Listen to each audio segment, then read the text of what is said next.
Os choques elétricos acontecem por causa da transferência de elétrons entre os corpos. Mas afinal de contas, como é que os elétrons foram descobertos? Quando, onde e por quê? Você vê aqui no no Q-Ativo de hoje.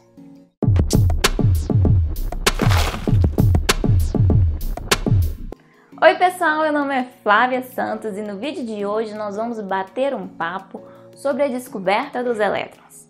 Mas antes disso, não se esqueça de curtir o vídeo, se inscrever no canal para ficar por dentro de tudo que rola por aqui e compartilha para geral, hein? Já fez isso? Então bora começar! No último Q-Ativo História, nós vimos que a ideia do átomo como uma partícula neutra e indivisível foi proposta por John Dalton após uma série de experimentos. Esse novo conceito permitiu trazer soluções para algumas questões da época, como é o caso dos problemas envolvendo os gases. Esse novo conceito permitiu um avanço científico gigantesco. Porém, com o passar do tempo, o conceito do átomo de Dalton já não respondia a alguns novos fenômenos, como é o caso da combustão elétrica de alguns materiais. Enquanto isso acontecia, em 18 de dezembro de 1856, na cidade de Chiltern Hill, localizada próxima à cidade de Manchester, na Inglaterra, nasce Joseph John Thomson, filho de um homem que vendia livros antigos e raros e de uma mulher desconhecida. Thomson desde pequeno apresentava um ótimo desempenho escolar. Sua família afirmava que a melhor profissão para ele seria a engenharia. E por esse motivo, aos 14 anos, ele foi mandado para o Owens College, atualmente conhecido como Victoria University, na cidade de Manchester, para ingressar no curso de engenharia.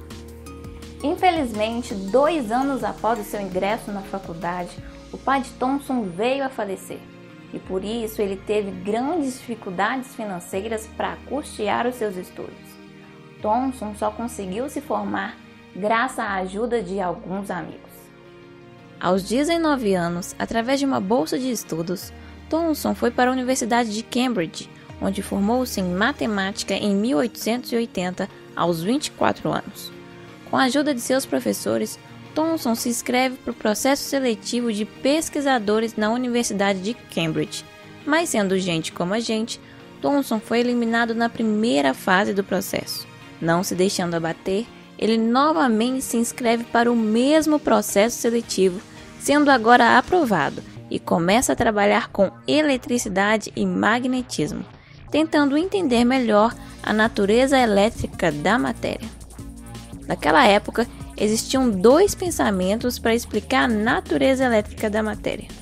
Uma delas era defendida por físicos ingleses que diziam que o efeito elétrico e magnético era originado pela existência de partículas negativas.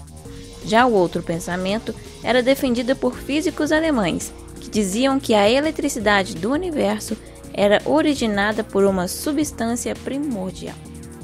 Ao mesmo tempo, em 1884, o chefe do laboratório onde Thomson trabalhava renuncia ao cargo e indica Thomson como seu sucessor. E isso foi suficiente para causar um burburinho.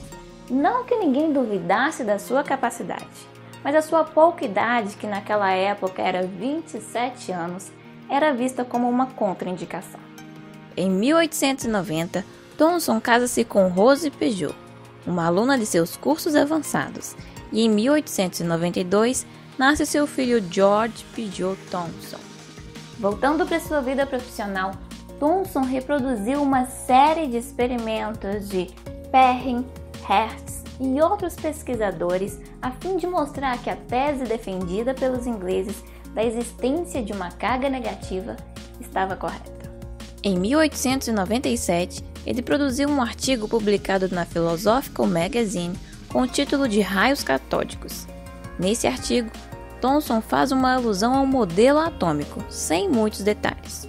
É importante ressaltar que Thomson tinha em sua equipe de trabalho os seguintes cientistas: Lord Kelvin, Lord Rayleigh, Ernest Rutherford, James Jeans e Scott, que estudavam os fenômenos relacionados à eletricidade e radioatividade. Toda a equipe de Thomson utilizava suas ideias sobre a composição dos átomos em suas pesquisas. E é diante desse contexto que Thomson, a partir de sua experiência com os raios catódicos, onde ele usou uma ampola de vidro totalmente vedada. Dentro dela haviam gases em baixa pressão e em cada ponta havia um eletrodo, ou seja, de um lado havia um fio de metal ligado ao polo positivo e do outro um fio de metal ligado ao polo negativo.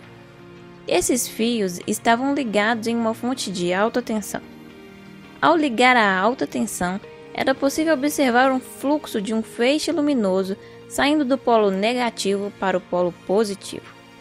Esse feixe era conhecido como raio catódico.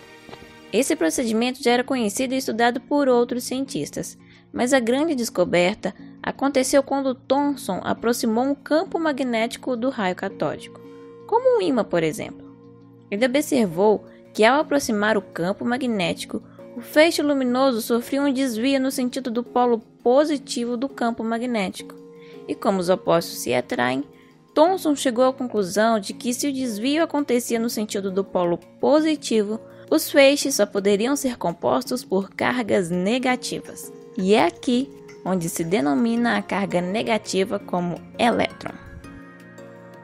Com isso, Thomson elabora sua teoria atômica, considerando que o átomo é formado por um corpo esférico, não rígido e positivo, e no seu interior com cargas negativas. Essa descoberta recebeu o Prêmio Nobel em 1906. E a partir desse novo conceito, o fenômeno da eletricidade pôde ser explicado. E atualmente, o conceito do modelo atômico de Thomson é comparado com o pudim de passas. Posteriormente, em outros estudos, Thomson conseguiu determinar que o elétron possui massa e ainda conseguiu quantificar a relação entre a carga e a massa do elétron. Thomson ainda foi vice-presidente da Associação Internacional de Ciências e foi eleito membro da Royal Society em 1884 e tornou-se presidente em 1915 a 1920. No fim da Primeira Guerra Mundial, ele deixou o laboratório onde trabalhava para dirigir o Trinity College. Em 1937, Thomson teve a alegria de ver o seu filho George ganhar o Prêmio Nobel em Química por seus trabalhos sobre difração dos elétrons por cristais. Thomson vem a falecer em 30 de agosto de 1940, aos 85 anos. Sensacional, né, galera? Ver tantos cientistas, saber que eles não tinham condições financeiras, mas através de muito esforço e estudo conseguiram ser reconhecidos até mesmo por prêmios internacionais. Realmente, a educação pode sim mudar o mundo. É isso, pessoal, espero muito que vocês tenham gostado. Não se esqueça de curtir o vídeo, se inscrever no canal e compartilhar para geral, hein? Te vejo na próxima. Muito obrigada, um beijo e fui!